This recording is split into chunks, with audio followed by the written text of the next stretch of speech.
Next, against the Colts, Schrader screens to new Raider Roger Craig. All right, so it looks like the NFL season is up and ready to roll.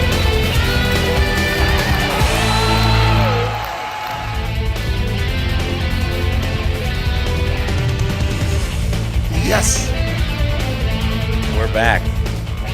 We are back. Ladies and gentlemen, boys and girls.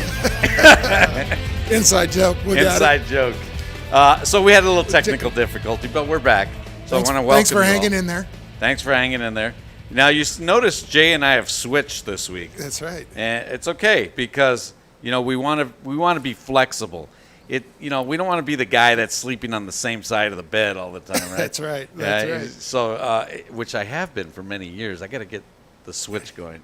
Anyway. Well, see, that's a personal problem because I have the whole bed, so it's Oh, all you good. you got all I the can sleep rooms. sideways. Oh. It's all good. It's all good. So, anyway, Jay, we wanted to talk rivalries this week. Rivalries. All right.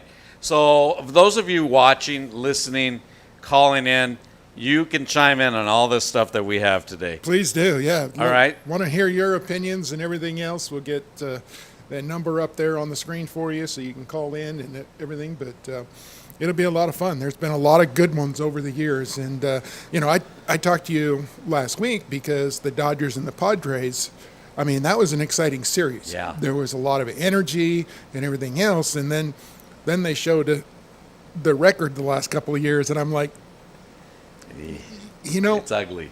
it's ugly, but the Padres are close. Yes. I really like what the Padres have done. Yeah. And I like their energy and the youth. They got a little swagger. Yeah. But Maybe one or two players away. Yeah. But, in the end, the Dodgers prevailed, even with some guys hurt. And, Mookie Betts. Oh, the catch. Yeah. How about that? My gosh. Every week he's making a catch. Something, a catch or a big hit, something. So Yeah. he's doing good. There's a number, call in 855-502-4321 and give us your opinion. We're going to start. Where do you want to start on these rivalries, Well, big let's guy? start with one of the oldest rivalries around because it goes to New York, the Yankees, and the Red Sox. Now, over the years, we've seen a lot from Babe Ruth, who Yeah. actually Played for both. instigated it. Yeah. Right? Right. Yeah. Let's talk about that very quickly because the Babe gets traded or sold Sold. to the Yeah, Yankees yeah. and says, you guys will never win in 100 years. And guess what? It happened. It happened, yeah. Talk about putting a curse on, right? And, the funny thing was, if I remember correctly, he was sold as a pitcher. Yeah. You know, Unreal. and then he goes to the Yankees, and of course, we all know what happened. He turned around and became the Sultan of SWAT. So, but that rivalry has been great over the years. Oh, and, yeah. You have some of the biggest moments, in sports history. You have Bucky Dent. Okay. Yeah. You got Booney hitting a home run. Yeah. So there's been terrific things. Big Poppy on the other side. Fisk and Munson running into each other. Yeah, so it's been great, and that's stood the test of time, and it continues. Talk about Boston this year compared to last year. What a turnaround! They're off to a great start, and I was watching the Yankee game earlier, and Yankees can't hit their way out of a paper bag right now, No. so they're struggling. They're really struggling. You know what I love about that rivalry, Jay? So, for example, let's use Derek Jeter. He just retired. They don't boo the guy the last game in Boston. They gave him a standing ovation. Right. How nice is that? Well, I think that's part of a great rivalry. If you look at throughout all the sports, the great rivalries, you're competing, you're doing everything, but when it comes down to it, it's out of respect. Yeah. Because you know that you have to play your best. Yes. You Yes. have to play your best in Oh, order yeah. to beat them. And that's what it comes down to. And that's the fun part is of an athlete playing in those games, going in, they're bringing it today. It doesn't matter what the yeah. records are. You can throw them out. You got to go out and you got to play. And, there was times, you have Martinez, getting in a fight. Oh, yeah. And, Don Zimmer going. Zimmer getting knocked down. Getting knocked down. So it's been some bad blood for a lot of years. Bad blood. Bad blood. Now let's jump to the middle of the country because you got the Cubs and the White Sox. Really, Cubs and Cardinals, Cubs and White Sox. Yeah. Two of them. Right. Yeah, it's kind of split Yes. You know, it really is. You got the Battle of Chicago, you know, the north side versus south side, Yeah. right? But then you got the Cardinals laying out there, and you know, for decade and a half, almost 2 decades, it's belonged to the Cardinals. Sure, no doubt. It's belonged to the Cardinals, and now all of a sudden, you know, we talked about this on our first show. You got Tony La Russa with all these young guys on the White Sox. I was like, how is that going to mix? Right. They're good. Yeah. White Sox are a legit team. I So, think they may be the best American League team. You know, they might be starting out. They may have. It doesn't look like they have the dominant pitching, Right. but they've got really good pitching, and we all know they can hit. I mean, their lineup is unbelievable. I mean, it goes back to Ernie Banks, Billy Williams, all Yeah. those guys, and really Harry Carey switching from the Cardinals to the Yep. Cubs, and of course that was controversial, right? And you know, very few times do you see Cubs going to the Cardinals, but you see a lot of Cardinals going to the Cubs. Fowler did it. I mean, there's numerous guys that did it. So it's a strong rivalry. 2 great organizations, Yeah. without a doubt. So By the way, hats off to the Cubbies a few years ago, finally getting through. I mean, it was great. It was. I mean, everybody pulls for the underdog. You know, just like this year in football, everybody's like, Cleveland's the team, and it's so hard to do and to get out of that rut. Yeah. They're close. Yeah. You know, they're close, and you know, the Cubbies did it a few years ago, and it was great for the entire country. I'm glad you brought up that. Let's jump to football real quick, because the Cleveland Browns and the Pittsburgh Steelers, they're not far from each other, correct? Nope, they are not. And they are not. I mean, this goes back a long way, from Terry Bradshaw to Bernie Kosar to who am I missing? I mean, all in between. Yeah, in between, you have Terry Hanratty that was there, Sure. you know, all those guys. But it's always been a grudge match. And the fun thing about that, it's always been a physical football game. Yeah. I mean, and when you go into those rivalries like that, especially in football, you know you're in for it. You've got to stand there, you got to take it, you got to dish it out, and you can't flinch. No. You can't flinch. And those are fun games to play in, and certainly they've done it. And speaking of, I mean, Pittsburgh, what Tomlin, a tradition. Noel, Yeah. Cowher, three I mean, coaches. 3 coaches, and they just extended Mike Tomlin. Yeah. Okay. Mike Tomlin's never had a losing season. No. That is unheard of. Yeah. I mean, in today's football, with the way free agency works and everything else, it's ridiculous. But that's a good one. It's always fun. Pittsburgh's a tough place to play. I haven't played in the new Heidens Field. The old place was tough. Cleveland's always tough to go into. You know, Yeah. the mistake by the lake, and you know, that's always getting called. And Is that the coldest area you've been to? Pittsburgh, Cleveland, Buffalo, kind of. yeah, overall, yeah, I would say so, because you're always expecting. I mean, every year that the schedule comes out, you know, we've got May 12th coming up in a couple of weeks, and you always look at that schedule, and you kind of glance at it first, and then you look at the end of the schedule, and you go, where are we? Yeah. Hopefully we're in San Diego. Where are we? Are we in Buffalo? Are we in Denver? You know, those Yeah. places, you know, and you're like, it used to be that way with Minnesota, and then they got Yeah. a dome, and you're like, hey, we'll go to Minnesota Yeah, no anytime. problem. You know, Minnesota and Detroit. But it creates a great rivalry, and that's one of the best. Yeah, and absolutely. And jumping off of the rivalry thing for a minute, you touched on something, because a lot of Viking fans felt like they lost their edge when they went indoors. Do you think that's true? Well, they changed the style of play. Yeah. And I think that's what for fans it was tough to take, because they were always, I mean, the purple people eaters. Come Yeah. on, right? Page, Aller. They were the purple people eaters, and they just brought it every week. And you know, as an offense, you were in for it, and you had to battle the elements. Yeah. Now it's indoors. The game has changed, and then their philosophy has changed. So I think, you know, over time you've got to adjust with those things too. Yeah. So another rivalry I like to talk about, because you know these people very well. I'm not going to talk about the Raiders just yet, but let's say Denver, Kansas City. Denver, Kansas City has been a good one over the years. You know, you look back and you have, and of course, John Elway, you know, in those years battling. Steve DeBerg, Derek Thomas coming off the Derek edge. Thomas. And Kansas City is a great place to play. Yeah. It's I give Kansas City fans so much credit. I mean, they love their football. They're there every week, and they have been for years. Yeah. Since the early '60s Yeah. when Hank Stram was there. And, and Lenny Dawson and all those guys. So 64 toss power trap. there you go. What is this play? Do you know the play? 64 toss power trap means that the power guard, the onside guard, is going to be the guy that kicks out, and you're going to try to run up underneath him. Yeah. So they ran that in the Super Bowl. They ran that in the Super Bowl. Yeah. So it's a foreign language. When I was coaching high school and being an athletic director, I used to always tease everybody there. I said, these kids should get credit for a foreign language because it is a foreign language, because you come up with all these key terms and everything. But everybody's got a little twist on it, going ahead. But that's a great rivalry. I remember going to Kansas City when I first got with the Raiders. Right.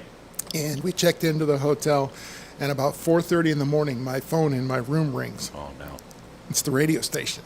Oh, no. Hey, good morning, Jay. How are you? How's things going to go today? And I'm like, you've got to be kidding me. Was it the Kansas City radio? The Kansas City radio I station. can't believe they let that go through. Right. So I learned my lesson, and the PR department learned their lesson. So when we checked in, we didn't let any phone calls come through. And Did you ever have to change your name on the? Used a few different names, yes. Good. Yeah. I know. I did that one time. Willie Wilson, Frank White, and those guys all came to Anaheim, and I called Willie probably at 10 in the morning, but they had gotten in at 5 in the morning, and I felt terrible that I woke him up. Sorry, Willie. Willie Wilson, good friend of mine, but anyway, I felt bad about that. So I can understand. And they were trying to disrupt you, Jay. Right. They're trying. Yeah. And Did you win that game? I don't remember. Oh, okay. I really don't. So Okay. I'm not going to say either one way or another. But there again, it's a rabid fan base. They love their players, and they're going to do anything they can. Yeah. And we were pretty good back then as a team. So it was a lot Did of you fun. notice in stadiums that they did that to raise the music or whatever? Oh yeah. You did? Oh yeah. When you had the ball, if you were the visiting team, the music, and there was things that were a little louder, fireworks going off here and there and different things like that. And then all of a sudden, Denver, for example, all of a sudden I'm on the sideline getting a drink one time, and I'm like, I can hear John just fine. How come my guys can't hear me? And you start to wonder what's going on. So, it's a lot of fun to play in those games, and some of those stadiums were terrific. Now let's jump to this because, and I want to talk about stadium sounds later. But the Raiders and the Broncos, a phenomenal rivalry, and you guys are all friends. Yeah, good thing we're friends. Yeah, Good thing you're friends. But we did compete. There's no question about it. It was a great rivalry, and I think when you look at the beginning, it was a great thing from Al Davis. The inception coming in from the AFL brought all those guys in, but then they pitted them against each other. Oh yeah. And it just became a natural rivalry. Pat Bolin. Yeah, and it became that national rivalry, and it was just a lot of fun. So it's good. Did you ever meet the other owners? Any of the I didn't owners? meet the other owners. No, you got to meet the players on the field and different things. We didn't hang out on the field or during the season. We, you don't do that, but you do see them, especially guys. John and I used to always, at least greet each other because we went all the way back to high school. So it was, good to see each other. Did you guys play each other in high school? We did. 2 years, my gosh. junior and senior year in high school, we played against each other in the city playoffs in L.A. Was that the Coliseum? No, actually, back then we played both games. That their team had a better record, so we played at Granada Hills both years. And then, of course, he went to Stanford, I went to UCLA, so we played against each other there too, and then in the NFL. So Unreal. It was a great rivalry. It Oh was a yeah, lot if of I fun. could go back to that game, I'd watch that. That would be great. Well, we lost. In fact, our junior year, we lost in Granada Hills in overtime. Okay, in the playoff game in overtime, and back then they had what they called the California tiebreaker for the city schools. The ball was placed on the 50-yard line. You flipped the coin to see who got the ball first or who got the ball last. You always wanted the ball last. So we went first. We lost the toss. We went first. And on the second play that we ran, we got a holding penalty, so we got put back 15 yards and everything else. And on our last play, we got to the 49-yard line. Oh, But it was our 49. So they won because the ball was on our side of the 50. It wasn't, and then they changed, a few years later, they changed to people scoring. But yeah, the ball used to start on the 50, and then whoever side of the ball, whichever side of the field it ended up, so always a great respect with you. always a great John. respect. Yeah. Yeah. Yeah, I think people wonder, did Jay and John not get along, or No, we did. In fact, I was always jealous of John, and especially in high school, because they were running 4 wideouts. His dad was the coach. Yes. Jack, right? Yeah. I mean, Jack was the coach, so they're running 4 wideouts. He's in the shotgun, throwing it all over the place, and I'm turning around and handing it to Romano Robinson, who's scoring 34, 35 touchdowns a year, and I'm like, nah, this is good, I throw it to Romano, and Damani Price was out there. We just threw it deep all the time. Damani, track guy, go run and get it. So it's 2 different styles of football back then. Yeah. Both successful. I mean, before you got there, Palisades wasn't on the map, were they, in terms of football? They were. Were They they? were. Okay. Yeah. There was some guys before me, Michael Stennis, and some guys that played really well there. My brother was there, and they got in, in the playoffs and all that. So, it was a good tradition. In that era as well, you had other names in the city. Boy, Stanley Wilson. Yeah, Stanley Wilson. Wasn't the Cusha Delgadillo thing going with Franklin and Wilson? Maybe this was before you guys. Yeah. Maybe just before, but a lot of great players, though. Oh, very much so. I mean, just great unreal. talent all the way around. I mean, in all sports, we've talked about that before. Yeah. Just that whole LA area was just saturated with really good players. Wow. 855-502-4321. 855-502-4321. If you have a question for Jay or myself, we're talking rivalries. We're talking good times. Okay, other rivalries. We got to go back to the oldest one out there, Talk to me. the Packers and the Bears. Packers and the Bears, yes. Okay, I mean, Rodgers, Favre, Starr, all the McMahon, way back. All the way back. Walter, Payton, Gale Dick Sayers, Butkus. Dick Butkus. I mean, just phenomenal. And I believe it's the oldest one out there, is it not? It is, I and it think. doesn't matter who's bad and who's good. As I said, that's the fun part of the rivalries. You got to play. Yeah. And it doesn't matter what your record is that year or what's going on. You gear up for that game. Yeah. And you're going to take the other team's best shot. Yeah.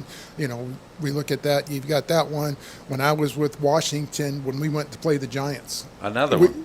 We knew it was going to be a battle. It was Huge.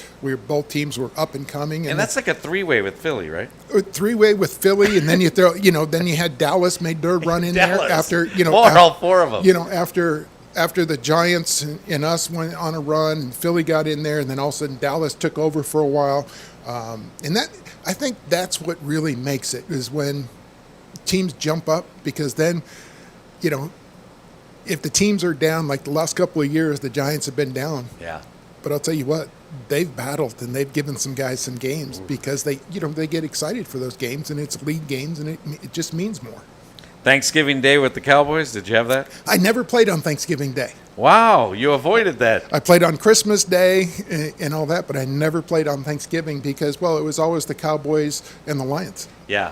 Yeah, always. It's not like it is today where there's 4 or 5 games. There was, 1, maybe 2 games on Thanksgiving. So it was always the Cowboys and the Lions. Jay, I thought about something here. You kind of touched on something earlier. Here in Vegas, and me too, I'm guilty of this because I've been a football gambler in my past, all right, and baseball and basketball. But I can look at a game, Jay, and you've heard my picks, and I can just tell you who's going to win. Yeah. But as a player, did you guys look at we're going to win this game? Did you ever look at that, or did you just take 1 week at a time? You've got to take it 1 week at a time. Now, you do that at the beginning of the year. Based on what you did the year before and how the teams were and everything else. But I'll tell you, when you get into the season and all of a sudden you get ready to play somebody and you're like, well, we should win this game, but we don't have, so-and-so and so-and-so. Wait a minute. Yeah. That was our advantage, Yes. because we had better players at those positions. And if they're out because of injury or something, then the other team, they're like sharks. They Yeah, I they mean, get the blood in the water. like, for example, if the Seahawks are playing the Jaguars, and I say, the Seahawks are playing the Jaguars this week, 99% of the people go, oh, Seahawks got this game. Seahawks. But you as a quarterback, say you're on the Jaguars, are you sitting there going, man, we're in trouble? You're in trouble, but you also know, see, the good thing about that, when those games come up, when you're not expected to win, the longer you're in the game, the more you believe you can win the game. Ah, nice. Okay? So the attitude all week is we're going to win this game. The attitude all week is we're going to win this game, and if we can stay in there, we feel like we can compete with them. Now, you go into games, obviously, and things don't happen in the first quarter, and you're like, okay, you're up the mountain, right? You're trying to climb the mountain. And other games, you're like, things are happening, and you're like, hey, this is our day. And you're winning 21-14 at the half. Right. And all of a sudden you start to feel that, and you get energized. You get this reboot, and you get excited, and all of a sudden people are starting to believe, hey, we can beat this team. Right. I remember the year I spent in Cincinnati, we were, 0-10, and the Raiders came to town, and there was no physical reason. I mean, we were not in the same class, and we beat them. That was our first win of the year. I think I remember that. And it was crazy, but they let us hang around, and it came down to making a play or two. I remember there's a lot of talk because you were ex-Raider. Yeah. Jay's leading them. There they go. So that was a lot of fun to be able to, to be on those. And that can happen because when you get to that level, and what people don't understand is, they go, oh, the Jaguars, hey, they're professional football players. Yes. They're there for a reason. Yes. They're good. Yeah. Okay. And they deserve to be there. And if you give them a chance, they'll win football games. Right. They'll win football games. So would you say the vibe at the half tells a lot? Oh, no question. In the locker room? Yeah, no question. Yeah, very much so. And the way that the coaching staff and the players go about it at halftime also says a lot about it. So no names mentioned, but have you ever had a coach that you thought, I don't know if he handled halftime right? Did you ever think that? Yes. Okay, that has happened. Yes. Yeah. I had a head coach come in, and usually you break up into offensive side and defensive side, and this was kind of one big locker room where we were. The coach spent the entire time just ripping the defense up one side and another. The offense never had a chance to talk. And you're just like. So he never built it back up? He never built it back up, and so as you're walking back out, you're talking with the coaches and you're rallying the guys, and you're going, hey, we got this. We're okay. Here's what we're going to do. We don't need a big halftime. We need to pick those guys up. Yeah. And, the fun thing was, I remember one of the games, when he did that is we got the second half kickoff. And I said, the best thing we can do is take about 10, 11 plays and score. Yeah. That'll be the best medicine for our defense. Yeah, how critical is that? Because I always say coming out of the half, the team has to score. Because a lot of times it's 3 and out, right. And then they're like, oh. But when you do that, like in this case, I knew the defense was down, okay? And I said, we need to let them simmer down on the sidelines, because when you get back out there, the head coach and everybody starts focusing on the game. Right. Okay, and all of a sudden now the players can go be by themselves and go. Right. You get that little introspective, and you go, this is what I need to do. Yeah, I get it. This is what he's trying to get us to do. And you kind of come together. So you got to give them that time. And when you come out and you go 3 and out, I see these teams that come out and, they're losing and they throw 3 straight passes, and, 25 seconds goes off the clock and their defense is back out there, and they're like, oh, no, not now, not already. So it does help. So Jay, you're an opposing player in Denver. Does this one bother you? The pass from Jay Schrader to Tim Brown is incomplete. The whole stadium, right? This is their thing in Denver. Yep. Does that bother you as a quarterback? No. Or did you not even hear it? Well, you hear it, but you can't let it affect you. Yeah. You just can't. I'll tell you a fun story. When I was with the Redskins and we were playing in Chicago, this is 85, 86, and the Bears were fantastic, sure. Right? And we're playing in Chicago, and I dropped back to throw a pass, and I got hit, just as you throw it. And I've got William the Refrigerator Perry laying on top of me, right? Oh, yeah. And all of a sudden, it kind of goes quiet, and you're like, and you're out there playing in the game, and all of a sudden you have to realize to yourself, okay, wait, are we home or away? Oh. Because is quiet good or is quiet bad? Right, And I'm like, right. oh wait, we're the away team, so they're quiet. We did something good. Something good happened. Oh, so you got it off. We got it off, and we completed it. For a pretty good gain, and then you got to get those guys off of you, and Fridge was not somebody I was going to push off. He was a large man. Oh, yeah. So many times you've thrown the ball and didn't know what happened for a I second. had no idea. Another one, I remember, the quarterbacks try not to say a whole lot, when you're playing the game and everything else. We were in Denver. I was playing for the Raiders, and I threw a ball down the sideline, okay? And,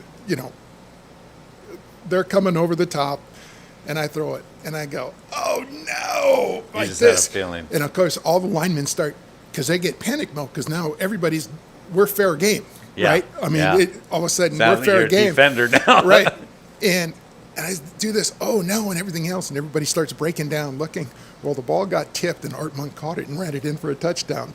Russ Grimm, Hall of Fame guard, turns around and goes, don't you ever do that again. And I was like, hey, it worked. He says, don't you ever do that again. Also, they heard you. Oh, yeah, they heard, yeah. And they were like, well, because you go from being the offensive guy, okay, to all of a sudden you got to flip the switch like, okay, Yeah. something bad's got to happen. Where's the football? These guys are engaged with big, large human beings up there, Right. fighting their guts out. They're engaged, and all of a sudden they're trying to figure it out. Now they got to figure out, is that guy coming back after me? oh, my gosh. So there's a lot of really quick Did you ever thinking. get sideswiped by a guy when after a pick? Or Never you're, like, completely sideswiped. No. you're constantly. It was always constantly. And I learned a good lesson watching Dan Marino and talking with Dan. Yeah. Dan came in as a rookie and had phenomenal year, went to the Super Bowl. And he told me one time, I said, when you throw an interception, which is very rare, Sure. I mean, the guy was phenomenal, okay? But he would kind of like mosey to the sidelines. I'm like, don't you want to stop him? He goes, Coach won't let me. Oh, Don Shula told him, get over to the sidelines because the only way we can win the game is if you're a quarterback. And I went, I like that philosophy, But there was times you got to go stick your nose in there, and then there's times I threw a ball late to the left sidelines in Seattle, and Springs caught it and was running down the sidelines and get to the sideline, and Arshell goes, you got to go get him. I go, like I can catch him. I could run a little bit, but I couldn't run like that. I said, besides, we're getting the ball back. All we got to do is score now. And he just looked at me like, you're crazy. I was like, well, got to be a little crazy to Jay, play I the game. noticed with quarterbacks, it seems like to me, at least 75% of the picks are this one to the right, with that cornerback. Well, they are because if you throw it later, if you throw it inside. I mean, it's tough. It's a tough pass. It's a tough pass. Yeah. I know Eli had a problem with that. Yeah, it's a tough pass because it's got to get you. You always want to throw it to the outside because it's all about angles, And people are telling you, well, it's only a 10-yard out. Yeah, but it's a 35-yard throw. Yeah, it is. Yeah, because you're stepping back. You're stepping back. You got to throw it to the sidelines. That ball's got to travel. And if it's off in that league, if you're off by 6 inches, that's a bad. And then miss. you have to be looking this way, right? So You got to doesn't look know. that. You got to look down the field to keep the safeties where they are, and hope that what you see on film and remember and game plan for they do. And sometimes they do, and sometimes they don't. So therefore, I can understand now why a quarterback gets mad when the runner does something else. Well, and that's the other problem because there's so many adjusted routes that happen. We used to snap the ball, and based on where that guy went, the route would adjust mid-play. Ooh. So you have to be on the same page. Well, if he sees something different than you see, that's why you see, and you still see it today. Guys will throw like the fade down the sideline, and the guy will stop, or the guy will throw it short, and the guy will keep running. Yeah. And you're like, what was that? And you're like, somebody saw something a little different. And that's where the practice time. So they could get creative and try yeah. to fake the guy out. I'm open, Jay. Yeah. And So then the next play, it's not open. it's not open. It's not open. The guy that the king of doing that, Deion Sanders. He used to try to bait you all the time. Oh, Yeah, man. he used to bait you all the time. He'd be like, "I'll give you that 5-yard route," and then one time you're like, "Yeah, I got the," and you're like, he's standing right on top of him, and you're like, "Oh." There was no way to catch him if he ever got it. Yeah, so in talking about this, So Jay, you're over the quarterback. You're not in the shotgun. You're over the quarterback, the center. And are these guys talking to you? All the time. They are. See, that's where I wish there was a mic.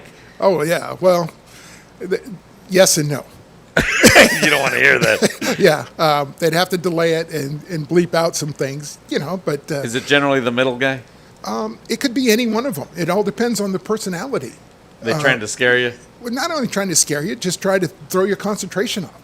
Oh. Trying to get your attention. Oh, so they're saying all kinds of They're stuff. saying all kinds of stuff. Oh yeah, yeah. I mean, I got you this play. I'm coming. I'm going to hit you right in the back. I'm coming. I got you this play. And you're Wow. like, and you're trying to make audibles and make sure your 11 guys are on the same page. So Did a guy ever knock you down and say, "Hey, Jay"? Da, da, da, da, da. yes, Yeah, so this does happen. this does happen. I thought they knock you down, get up, and go back. I will tell you a story. We were in Chicago when I was with the Redskins. Mike Singletary. Yes. Okay, Mike Singletary in the 46 defense was there to make every tackle. That's his job. Okay, he wasn't a blitzer. Wilbur Marshall, Richard Dent were out there. They had McMichael and Perry and those guys inside, right? Right. And Mike was just there to make every tackle. Well, so in our passing game, we didn't account for Mike. Mike was my guy, right? Because Right. he never blitzed. And we're in Chicago, and I know that side of the line's going that way, this side of the line's going this way, and Mike starts creeping up. I'm like, what's he creeping up for? He doesn't blitz. Yeah. And I'm like, he's coming. Right. He's coming. So I drop back. I get the ball off. It was incomplete. He hit me right on the, and he's laying on me and everything else. And they're incomplete. The fans are going crazy and everything else. And Mike leans over and he goes, "Hey, come on, brother. That was fun." And I'm looking at him like, fun for who? But it was one of the first times that he got the blitz. Right. And he was like, "That's a blast. No wonder these guys do it." And I'm like, "You just stay over there." So who would you say in all the games you played, who sacked you the most? Lawrence Taylor. Oh, easily. Yeah. Wow. Lawrence Taylor. Yeah. So Lawrence Taylor, Reggie White. big talkers. Yeah, Lawrence talked. Reggie didn't. Reggie Nothing. didn't. Reggie just mauled through people. But Lawrence was always talking to somebody, And we got to the point we would play, in the playoffs. So we played them like 3 times a year for Sure. a couple of years. Sure. And at one point in time, we used to break the huddle, and Donnie Warren, our tight end, was our blocking tight end. We would break the huddle, and wherever Lawrence Taylor lined up, Donnie would go to that side to help out. Oh, yeah. And Lawrence would try to flip over, and then Donnie would go after we snapped the ball. Oh, is that He'd try why to I'd see him moving all the Yeah, time? yeah. And then after the play, he'd go, after the snap, he'd try to go over and help out. The guy dominated the game. Yeah. He was a beast. So it was a lot of fun. Wow. Wow. So all week, coaches are talking, "Hey, we got to stop Lawrence Taylor. How are we They- going to do that?" You got the number one guy, and then you got to figure out, okay, what's our matchups after that? Who can we handle? Who can do one-on-one jobs? And you got to hope they hold up. Right. And sometimes you have great games, and sometimes some guys have some bad games, and it makes a difference. And when you got to know a guy like Lawrence Taylor, it really didn't matter. He was phenomenal. So Wow. Well, wow. Our show's just flying by here. yeah, Yeah. Okay. So, in these are all rivalries we're talking about, and all the personal rivalries, and all the things that go on, little things behind the scenes. Did you ever feel like there was a coaches rivalry where you felt 2 coaches didn't like each other? Well, I think there was some of that, but it really never got to the players because the players were the ones that were on the field. Right. The coaches are playing the mind games, Right. trying to get their guys in the You right guys are spot. like chess pieces. Chess right? pieces, yeah. But eventually you've got to go out and play the game and do that. And the fun thing is football. You get your aggression out, so you can do that and play, aggressively. Baseball, you don't get that, but it used to be different in baseball. Cause, Yeah. I mean, if you remember, you had guys taking guys out at second base. Remember when you Oh could yeah. do that? Yeah. Guys getting crushed at home plate. And, Yeah. There's just a few years ago, slide into with the Blue Jays and the Rangers, slide in, take out Odor, and second base. Odor didn't like it. Batista. And that was part of the rivalry. Yeah. Yeah, and you're right. And that got ugly, that one. That got ugly. Well, and then look at basketball. Yeah. What did the Detroit Pistons do to the Bulls? They were like, yeah. we're not as gifted athletes, but we can maul you. Yes. and we're going to find out if you're mentally tough enough. And Michael Jordan just took his team and said, yeah, we are. Yeah. We can play whatever style you want. And that's what makes it great. That's Really? what makes it great. When you have the great players step up, basketball, you got the Pistons and the Bulls, the great rivalry of Magic Johnson and Larry Bird. Celtics and Lakers. Two Yeah. completely different players, Yeah. phenomenal in their own right, that took over the game. Oh, yeah. They were Unreal. like, I'll match you. Yeah. And that was the beauty of it, because People forget how good Bird was. It's easy to discount the guy, but you can't discount him. He was just as good a shooter as anybody that's playing. Well, if you remember when they first got the 3-pointer, everybody was like, what's he doing out there? Man, he was smooth. Oh, yeah. He was smooth. Like nothing. Yeah. Just So that corner shot. Yeah, the corner shot, he was deadly. Oh, yeah. So that's what made it a great rivalry. And seeing a lot of people don't realize Magic Johnson wasn't really a shooter, but it was just all the things he did on the court. And so that's what I find about when we talk about Kobe, we talk about LeBron, we talk about Michael Jordan. You can't say one is the greatest player, because these are all great players. They're all great. And did Michael Jordan have a 6-8 year run there, missing 2 years? Yeah, he had a heck of a run. Right. I don't know that we'll see that again. 6 championships in 8 years, and missing those 2 years, unreal. Of course, he played maybe 3 or 4 before that as well. Right. So that's unreal. But I can't discount LeBron James for all his championships. I'm not saying he's better than Jordan on a one-on-one. They're different players. They're different, and they've done it different ways. Michael stuck with one team. Right. The Bulls, the Celtics, the run they had, the Lakers when they had their runs. They were all one team. You've got to give LeBron credit. He's gone from team to team and made every team better. Yeah, they've won it. He's won a championship every time he's moved. And you're like, okay, there's some things you may like or not like about a player, but Right. you got to give him credit and go, that guy's the real deal. And that's like people ask me all the time, oh, I get sick of Brady winning all these. And I go, I don't. And they're like, what are you talking about? I said, do you realize how hard that is, what he's doing? Sure. It's unreal. To every year put your team in a position to win a championship? Who would have thought the Buccaneers were going to win a year and a half ago? Yeah, right. And all of a Nobody. sudden they signed Brady, and everybody's like, we can win a championship. Yeah. And here we everybody are. started to believe it. Yeah, you're exactly right. And that's why I get frustrated with people when they say, oh, LeBron isn't a top player. What are you talking about? He is a top player. He's in the top 5. I mean, like it or not. I mean, Well, and that's, He is. it's we've said this before, you've got to go by eras. Okay? Right. Everybody in today's era is looking at Kobe, LeBron, Michael, that type of player. yes. Back when we were kids, okay, Kareem, Lou Alcindor dominated the game with a skyhook because Oh, yeah. nobody could stop it. Right. Right. Nobody could stop it. Yeah. Okay? Different eras. Pete Maravich. Oh, Pete Maravich was phenomenal. Phenomenal player. Nobody talks about Pete Maravich. Well, nobody talks about Pete Maravich in college. He averaged 40 points a game. Yeah, he was unreal. Nobody could stop him in college. No. You know? And there's a great movie. Did you see the movie about him Yeah. growing up? That's phenomenal. His dad was really a pounder of the fundamentals. And he took it to the Flash. Everybody was like, Pistol Pete, he can do this, but it was his dad that taught him the fundamentals. Oh, and yeah. because of the fundamentals, and look at a guy like Kyrie Irving, Yes. the way he handles the basketball. It's all fundamentals, Yeah. but he's taken it to the extreme. Yeah. That's why I get frustrated because it's easy to go, oh, these guys are the greatest today. I don't know. Look, there's some great players today. No question. There's some great players you and I saw. Bob McAdoo was great. What a great shooter he was. Yeah. Nobody talked about Bob McAdoo. Right. George Gervin, the Iceman. How about Reggie Miller? Reggie Miller. The way he shot the ball, everybody's like, he'll never make it. Really? Tell Yeah. Reggie that. Yeah. Yeah. Because he was phenomenal. No, Jason Kidd even. Yeah. Was more recent. But Yeah. but I saw Jason, let me tell you something. They were down by 12 points with 28 seconds in Denver. He was with Dallas at the time. I'm not kidding you. He scored 14 points and they won the game. Yeah. And I single-handedly, in 28 seconds, he won the game. Just like Reggie, Reggie. Yeah, in New York, remember? Yeah, he had the 3-pointer, stole the ball, made another 3-pointer, and you're like, Yeah. whoa, and you're like, okay, he's there, and that's what's fun. These guys Yeah. are all phenomenal. They do different things at different times, and we've talked about this.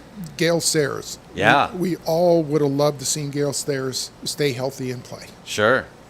I mean, because if you didn't get to see him, you're missing it out. If you Yeah. didn't get to see Walter Payton, Yeah. you're missing out. If Yeah. you didn't get to see Jim Brown, you are missing out. Completely different type players, Yeah.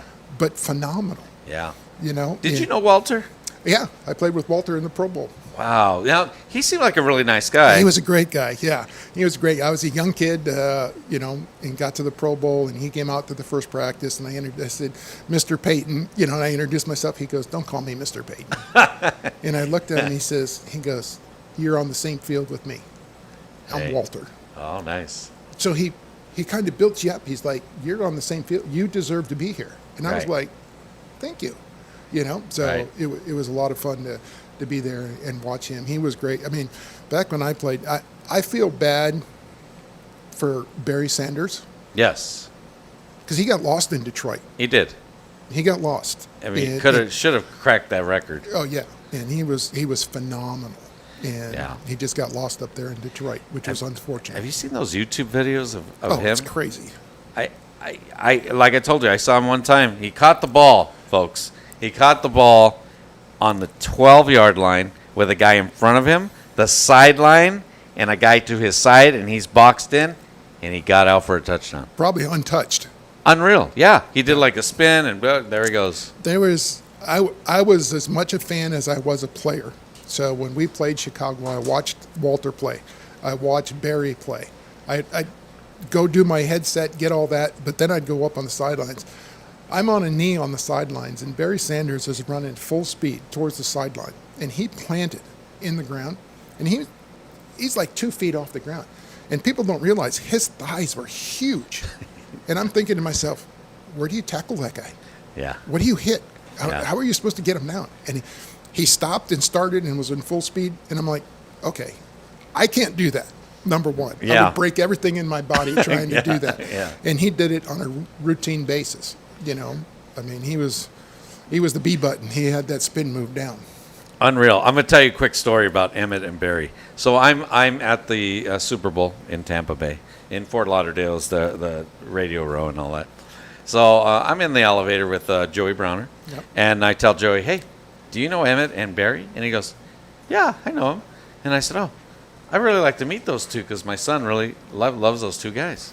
He goes, yeah, if we see them, I'll introduce you. I'm not kidding you. 1 second later, we stop on the elevator on the 5th floor.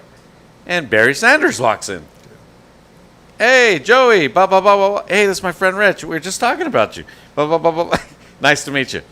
Stops on the 2nd floor. Emmett Smith walks in. Yeah. I'm like, wait a minute. This is bizarre. We were just talking about both you guys, and here you are. It's just unreal. Isn't that weird how things work like that? It's amazing because I remember, I'll tell you a quick story. I'm the guy that replaced Joe Theismann when we got hurt. Yeah. That night, going to the game in the old RFK, you'd have to go in and take the elevator down to the locker room. So I'm going in. I'm a nobody. I'm a backup quarterback. Nobody knows. I'm just standing there. Joe's been playing every down. And I get there, and the elevator door starts to close, and I say, hey, hey. I hear this, hey, hey. So I stop it. Well, it's Sonny. And he says, well, hang on. My buddy's coming. Billy Kilmer. Wow. I'm like, All three of you in the elevator. this is unreal, because I studied and I enjoyed the history of all the sports. Yes. So I knew these guys, and I'm in shock. Oh, they were tandem. Yeah, I'm at 23. I'm just blown away. I'm like, and these guys are talking to me, and Billy's like, "You ready? Because you're going to get your shot tonight. You ready?" And I'm like, "Yes, sir. Yes, sir." And after Are the these game, big guys or are they smaller than you? they're smaller. They're smaller, especially Billy. Billy was, Billy was a halfback. He was a single wing guy at UCLA, right? So he was a smaller guy. Never threw a spiral in his life. Sonny said he couldn't throw a spiral to this day. So, but they were phenomenal guys. And, Oh, yeah. I was very fortunate to have their acquaintance and be around them. And So a lot of good mentorships. No question. And I know you're a big Burt Jones guy. yeah, big Burt Jones guy, Terry Bradshaw. I love those guys because, when I was in high school, that's what I did. I just threw the ball down the field. So Yeah. those guys, Burt Jones to Roger Carr, I was like, that's what we're doing. We're Yeah. chucking it down the field, And then Terry had, Lynn Swan and Stallworth and those guys. So it was a lot of fun. It's a different era. Yeah. It's a lot more athletic, I'm not saying the players are more athletic, but they're allowed to be more athletic. Right. No Okay, it doubt. was more physical game back in the day. Wow. And that's just rule changes, and it's very enjoyable to watch right now. Wow. Now let's talk about the Raiders because, of course, you're tied in very strongly with the team for many years, and every Raider fan will say, "Okay, put aside the Bengals, the Cardinals, and the Redskins." So these years in LA, phenomenal years, phenomenal athletes you played with. Jay, what a team! I mean, really, you think about that, and you made stars out of guys who weren't well known. Mervin Fernandez. Mervin came from Canada. I mean, he was extremely good in Canada. Okay? Yes. I mean, he's in the Canadian Hall of Fame. He was good, Swervin Mervin Fernandez, but he was number 3. We had Tim Brown, Willie Gault, and Mervin, and I'm like, that guy's really, really good. Yeah, because know? he became a fan favorite like he that. became a fan favorite just because of the way he played. Yeah. He did the little things. I still remember throwing a ball to Willie and Willie coming across the field like 40 yards down and Mervin coming from the other side and just clocking the guy. Oh, so they will run into each other? Well, no, Mervin made the block that freed Willie. I mean, because he's kind of coming across, and Mervin came across and just clocked No this guy. hesitation. And I mean, the crowd's roaring, and that's what made him a fan favorite. Yeah. And Tim Brown did the same thing as rookie, and early on in his career until he became the supreme pass catcher that he was, and he still did that for the other guys. And that's why those guys, Larry Fitzgerald, Yes. okay, has had a phenomenal career. Larry Fitzgerald would come down and crack a defensive end like nobody's business. Ah, yeah. He was like, No I'm a problem. football player. And Yeah. those guys earn your respect, and everybody understands it and knows it. Wow. Art Monk did the same thing for us in Washington. So those guys did those things. So you got some fan mail this week. All Uh-oh. right. Julie Edwards, right? Julie Edwards of San Antonio wrote, explain this to me, Jay, because I saw this happen in a game. You're back to pass. It's deflected in the air. You pick it up. The guy throws it, and they called a penalty. Can he throw it after he threw it already one time? You cannot throw a ball forward twice. So if the referee deems that the ball was thrown forward, you can't throw it again. So you can gotta throw- run. You got to run. So if you throw it backwards, then the other guy can throw it. But like if a quarterback throws it and it gets tipped, I was not there to run with the ball unless Right. I had to. You So just knock it down. I try to knock it down. But you see these guys, quarterbacks, they catch it, but they've got to run. They can't throw it again. So the rule states if the ball goes forward, you can only throw it once. You can throw one forward pass in a play. Wow. So if it's go back, that's why it goes backwards, and you can't. And then the other guy you had was Paul Engel in Yeah, Michigan. Michigan. In Flint, Michigan, by the way. But a big Blue fan. Okay. But he said he saw you play in college. And he said, Must have been at Purdue. do you like the fact that college has 1 foot for a touchdown as opposed to the pros having to have 2 feet? Not anymore. Not anymore. I feel these guys are coming into college, and so many of them have the aspirations and goals to play. Make Yes. the rules the same. It's just like college basketball. Make the 3-point line the same. Do you like a 1 foot or 2? I like 2 feet. 2 feet. I like 2 feet because it's a challenge. It is. And I'll tell you what, it takes some extreme athleticism for these guys to do that, to concentrate on catching the ball and trying to drag a foot or get 2 feet down. It is extremely difficult to do. Did you see a lot of guys, rookies that came up and they just struggled with getting the second foot down? They really did. They really did. Because there was a time college guys were taught when you get 1 foot down, the other foot kind of kicks up because it kind of throws you backwards and kind of holds you inbounds. Yes. That's no good in the NFL. It's not going to work. So you got to retrain them. Right. And so it was a lot of retraining, but, the exceptional ones picked it up pretty quickly. Okay. So the other last one you had was a Jimmy Valdez, all right? And he writes from San Diego. He says, Jay, what happens when a guy catches a ball a good 5 yards in the air, but the defender knocks him out of bounds? Why is that not a catch inbounds when he apparently was inbounds when he caught it? He was inbounds, but he did not make contact with the ground. Okay.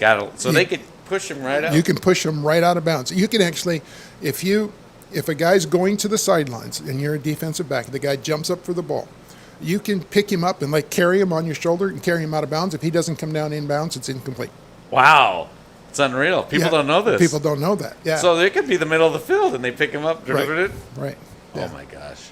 Yeah. That's crazy. And another rule that you see very rarely, especially in football, on punts.